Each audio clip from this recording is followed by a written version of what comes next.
Assalamualaikum warahmatullahi wabarakatuh. InsyaAllah hari ini kita sambung lagi kuliah santai kita pada hari ini. Dan hari ini kita nak bawakan satu topik atau perbincangan tentang suami isteri.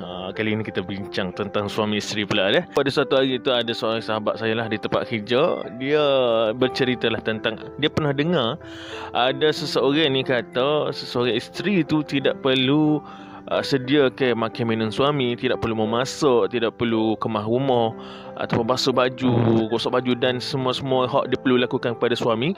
Kerana apa? Dia kata itu bukan tanggungjawab sebenar seorang isteri. Dan apa hak paling berat hak dia kata, isteri ni dia boleh menolak. Jika suami dia suruh dia memasak, dia boleh kata tak say. Sebab ke itu sebenarnya bukan tanggungjawab dia. Jadi di sini mari persoalan kita, apa pandangan Islam mengenai benda ni? Jom kita sama-sama bincangkanlah. Okey baik, ini kita kena tengok dari sudut pandangan Islam, bukan sudut pandangan nafsu kita semata-mata. Apa kata Islam mengenai benda ni? Pertama sekali kita kena tengok dari segi tanggungjawab. Tanggungjawab suami dan juga tanggungjawab seorang isteri. Apa tanggungjawab kita sebenarnya bila kita dah menggalas title seorang suami dan juga title seorang isteri? Okey baik, kita tengok dari sudut pandangan tanggungjawab suami dulu. Okey baik, bagi seorang suami, tanggungjawab dia adalah menyediakan nafkah kepada isteri dia. Menyediakan segala nafkah. Maksudnya dialah orang yang kena cari nafkah di luar sana, bukan isteri. Dialah yang kena sediakan tempat tinggal, dialah kena sediakan bagi-bagi untuk makan minum, pakaian dan banyak lagi tanggungjawab seorang suami ni. Memanglah kita kata bagi tanggungjawab seorang suami ni, dia ni adalah ketua kepada keluarga. Tapi dia kena ingat, tanggungjawab ketua tu bukan mudah. Bukan semudah dia kata dia boleh menyuruh isteri dia untuk buat itu dan buat ini. Tidak. Tanggungjawab bagi seorang ketua ni sangat-sangat banyak. Dan Allah Ta'ala akan persoalkan setiap daripada tanggungjawab kita tu. Dan kita kena ingat lagi bahawa beri nafkah ini bukan sekadar memberi nafkah duit kepada isteri. Malah dari sudut ilmunya, pemahaman mengenai agamanya. Kalau bini tu tak pandai mengajar Al-Quran, dia bertanggungjawabkan untuk mengajar kalau dia mampu. Kalau dia tidak mampu, dia kena sediakan platform untuk isteri tu cari ilmu tu, ilmu agama. Dan anak-anak itu pun tanggungjawab suami juga. Jadi kita kata tanggungjawab suami ni sangat-sangat banyak. Dan ingat, tugas di rumah juga sebenarnya adalah tanggungjawab suami. Maksudnya kita ni tidak boleh nak lepas tangan dari sudut memasaknya, membasuh dan sebagainya di rumah. Itu adalah tanggungjawab suami sebenarnya. Dari satu sudut, betul lah kata orang yang sebelum ni tadi. Tapi kalau kita tengok kenapa Allah Ta'ala titikkan benda ni sebegini. Sebenarnya Allah Ta'ala nak seorang suami ni, dia kena tahu bahawa untuk membina satu keluarga yang indah, satu keluarga yang mawaddah, dia bukan boleh meletakkan setiap tanggungjawab dia di rumah tu kepada isteri dia. Bukan macam tu. Yang mana kita kena faham, bagi seorang suami, ini adalah untuk bagi seorang suami, kita kena faham bahawa isteri kita tu bukan pembantu rumah kita. Dia bukan pembantu rumah kita, tetapi apa yang dia buat tu adalah dia membantu kita. Dari satu sudut, sebenarnya tugas tu adalah tugas kita, tetapi dia telah meringankan beban kita dengan membuat tugas tu untuk kita. Jadi kita ni tidak boleh terlalu menekan ataupun kita kata nak memberontak kalau apa yang isteri buat di rumah tu tidak memenuhi kehendak kita. Sebab kita kena fikir, macam mana kita nak marah seseorang yang bantu buat kerja untuk kita. Orang buat kerja kita, macam mana kita nak marah dia? Patut kita lebih berterima kasih, kita lebih bersyukur dengan adanya dia di sisi kita. Dan kita kena ingat, kita ni ketua di dalam rumah kita. Kita bukannya bos yang diktator. Kita boleh suruh tu, boleh suruh ni. Dan kita pun tak bayar gaji dia, selain pada memberi nafkah yang sepatutnya lah. Jadi apa yang nak ditekankan di sini, bahawa tidak salah wahai suami untuk kamu membantu para isteri di rumah. Mungkin hari ni dia memasak, esok kita pula memasak. Mungkin hari ni dia kemas rumah, esok kita pula kemas rumah. Maksudnya dia tolong meringankan beban kita. Kita kena ingat, bukan kita ringankan beban dia, dia sedang meringankan beban kita. Jadi tidak salah untuk kita turun membantu dia.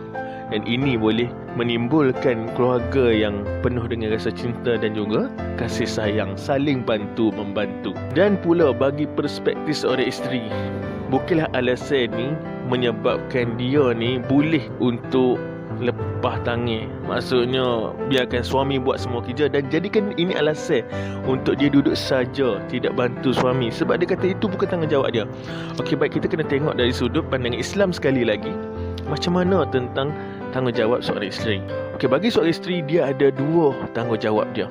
Maksudnya isteri ni kalau dia nak masuk syurga, dia kena jaga ini je. Dia kena jaga ni. Pertama sekali, dia kena taat perintah Allah dan Rasul. Dan yang kedua, dia kena taat pada suami dia. Selagi mana suami dia ni tidak menyuruh dia membuat sesuatu yang mungkar ataupun yang tidak boleh, tidak molek. Ini termasuklah dengan contohnya kata isteri tadi memasak, kemah rumah, cuci baju apa semua. Jika ini memberi ketenangan kepada suami dia, membuatkan suami dia redha pada dia, membuatkan suami dia rasa bahagia bila balik pulang ke rumah, ini adalah pahala bagi dia. Pahala yang sangat-sangat besar bagi seorang isteri. Kerana apa? Ada hadis yang menyatakan bahawa Allah akan murka kepada isteri yang derhaka pada suami dia.